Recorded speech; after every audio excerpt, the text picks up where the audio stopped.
তো তোমরা তো আমার আগের ভিডিওতে দেখেছো যে আমরা এসেছি সুন্দরবন ঘুরতে ইলিশ উৎসবে। তো সারাদিন কি কি করলাম, কোথায় ঘুরতে গেলাম এবং কি খাবার দাবার খেলাম, তো সবটাই তোমাদের সাথে শেয়ার করব এই ডে 1 এর ভিডিওটাতে। হাই, আমি মু। তো এটা হচ্ছে আমাদের সুন্দরবনের ডে 1।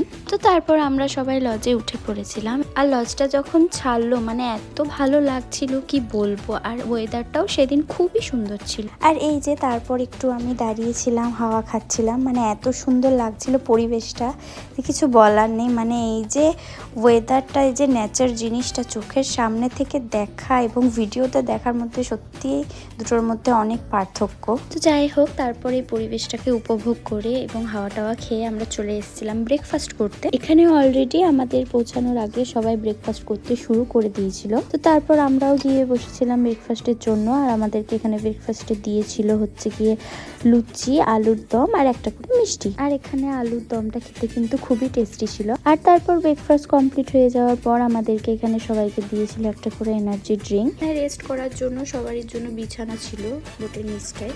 তো আমিও চলে এসেছিলাম সবারই মতো বোটের নিচে একটু রেস্ট করার জন্য। আর এখানে এসে আমিও একটু বসে নিয়েছিলাম, বসে বসে জানলা দিক দিয়ে দেখছিলাম নদীর ঢেউগুলোকে। আর তারপর আমরা বোট থেকে নেমে পড়েছিলাম এখানে একটা সাইট সিন ঘোরার জন্য। তো 10 টাকা করে মাথা পিছু টিকিট কেটে আমরা ঢুকে পড়েছিলাম রবীন্দ্রনাথের বেকন বাংলো দেখতে। এখানে নাকি রবীন্দ্রনাথ ঠাকুর সুন্দরবন ভিজিট করতে এসে এই যে কাঠের বাংলোটা দেখছো, এখানে নাকি তিনি এক রাত থেকেছিলেন। তো তারপর সেখান থেকে বেরিয়ে আমরা ডিরেক্ট বসে গেছিলাম দুপুরের খাবার খেতে, কারণ আমাদের লাঞ্চ টাইম হয়ে গেছিল ঘুরতে ঘুরতে। তো আমরা বসে পড়েছিলাম সবাই মিলে লাঞ্চ করতে। আর আজকের লাঞ্চের মেনুতে প্রথমেই আমাদেরকে দিয়ে দিয়েছিল ভাত, ডাল, ঝুড়ো ঝুড়ো আলু ভাজা এবং ইলিশ মাছের মাথা দিয়ে কচু শাক। তারপর এক এক করে দিয়ে দিয়েছিল এখানে বাগদা চিংড়ির একটা আইটেম, যেটার আমি কিন্তু নাম জানি না। আর তারপর আমাদেরকে দিয়ে দিয়েছিল সর্ষে ইলিশ। যেহেতু আমরা ইলিশ উৎসবে এসেছি তাই আমাদের খাবারে প্রত্যেক দিন ইলিশ তো থাকবেই, মাস্ট।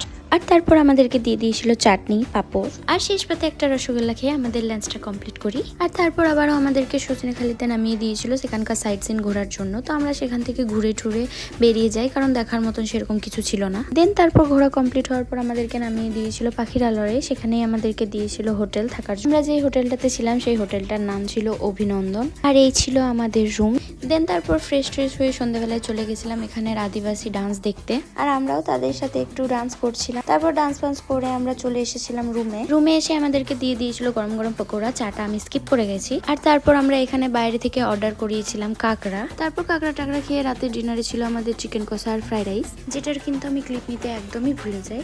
তো এইভাবেই সুন্দরবনে আমাদের ডে 1টা কাটে। এই ভিডিওটা এই পর্যন্তই, দেখা হবে সুন্দরবনের ডে 2 ভিডিও নিয়ে। টাটা।